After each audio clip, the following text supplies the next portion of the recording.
they vanished without a trace. One by one, from playgrounds, street corners, and their own neighborhoods. Their bodies would later be found in rivers, woods, and abandoned buildings across Atlanta. Between 1979 and 1981, a monster hunted the city's most vulnerable citizens, its children. These were not random killings. This was methodical. This was calculated. This was terror. This is the story of the Atlanta child murders, a case that would change a city forever and leave questions that still haunt us today. July 1979. 14-year-old Edward Smith disappears while walking home. Days later, 13-year-old Alfred Evans vanishes. Within weeks, their bodies are discovered just 150 yards apart, both boys strangled to death. Police initially treat the cases as isolated incidents. But when 9-year-old Yusef Bell goes missing in October and is later found strangled in an abandoned school, a disturbing pattern begins to emerge. The victims are all black children from poor neighborhoods. They vanish during daylight hours. And they all share a similar cause of death: asphyxiation. By early 1980, the city of Atlanta is gripped by fear. 6 children have been murdered, and police have few leads. Mothers escort their children everywhere. Playgrounds sit empty. Community patrol groups form, desperately trying to protect their own. The FBI is called in, but even they struggle to build a comprehensive profile of the killer. The victims come from different neighborhoods. Some are strangled, others bludgeoned or suffocated. The only constants, they are black, young, and from vulnerable communities. And the killer leaves almost no evidence behind. As bodies continue to surface in rivers, woods, and vacant lots across the city, a task force is formed. Led by Police Commissioner Lee Brown, it brings together local and federal investigators. But the killer's methodology is evolving. Some victims show signs of sexual assault. Others are fully clothed. Some are dumped in water, others left in plain sight. The media descends on Atlanta. Grieving mothers organize into the Committee to Stop Children's Murders, led by Camille Bell, whose 9-year-old son Yusef was among the early victims. They demand answers the police don't have. By spring 1981, the death toll rises to 26 children and young adults. The FBI develops a theory. The killer might be disposing of bodies in Atlanta's numerous waterways. They begin staking out bridges throughout the city. On May 22, 1981, at 3 a.m., officers stationed at the James Jackson Parkway Bridge hear a loud splash.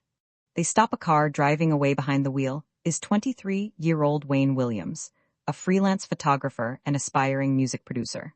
Williams claims he's going to an audition. The officers, having no body to connect to the splash, let him go. 2 days later, the body of 27-year-old Nathaniel Cater is pulled from the Chattahoochee River, downstream from the bridge. Investigators connect Williams to Cater and another victim, 21-year-old Jimmy Ray Payne, found in the same river weeks earlier. Fibers from Williams' home and car match evidence found on several victims. On June 21, 1981, Wayne Williams is arrested for Cater's murder. He maintains his innocence, claiming he's being framed. The evidence is largely circumstantial, but prosecutors are confident they have their man, the Atlanta child killer. The trial begins in January 1982.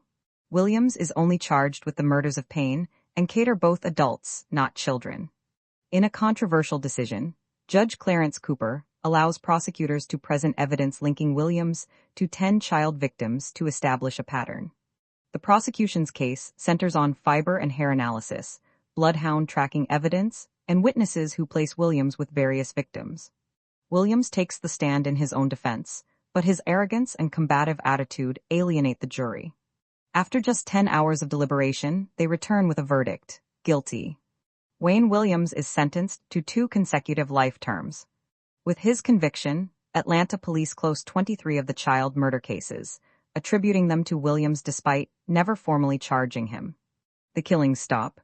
For many, justice has been served. But troubling questions remain. Williams was never tried for any of the child murders. Some victims don't fit the pattern. And alternative theories persist that the KKK was involved, that multiple killers were at work, or that a pedophile ring targeted vulnerable children. For some families, closure never comes. The aftermath devastates Atlanta. A generation of black children grow up in fear. Mothers who lost children struggle with grief compounded by lingering doubts. The conviction brings relief but not resolution. Williams maintains his innocence from prison, filing multiple appeals. Some detectives who worked the case remain convinced of his guilt. Others harbor doubts. In 2005, DNA testing is performed on dog hairs found on some victims' evidence that might have linked Williams more conclusively to the murders, but the results are inconclusive, neither confirming nor exonerating him. In 2019, 40 years after the first murders, Atlanta Mayor Keisha Lance Bottoms announces that evidence from the cases will be retested using modern technology. The reopening brings hope to families who never believed Williams killed their children. Advanced DNA testing and new forensic techniques might finally provide definitive answers. But the passage of time has degraded evidence. Witnesses have died. Records have been lost. And the trauma remains, embedded in Atlanta's collective memory, a wound that has never fully healed. Today, Wayne Williams remains in prison, still proclaiming his innocence. He will be eligible for parole in 2027. The city of Atlanta has built a memorial to the victims, honoring lives cut tragically short. But questions linger. Did Williams kill all those children? Some of them. None.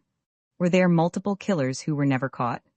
For the families who lost children, for the investigators who worked tirelessly to solve the cases, and for a city forever changed by fear, the Atlanta child murders remain a haunting mystery, a wound that time has not healed.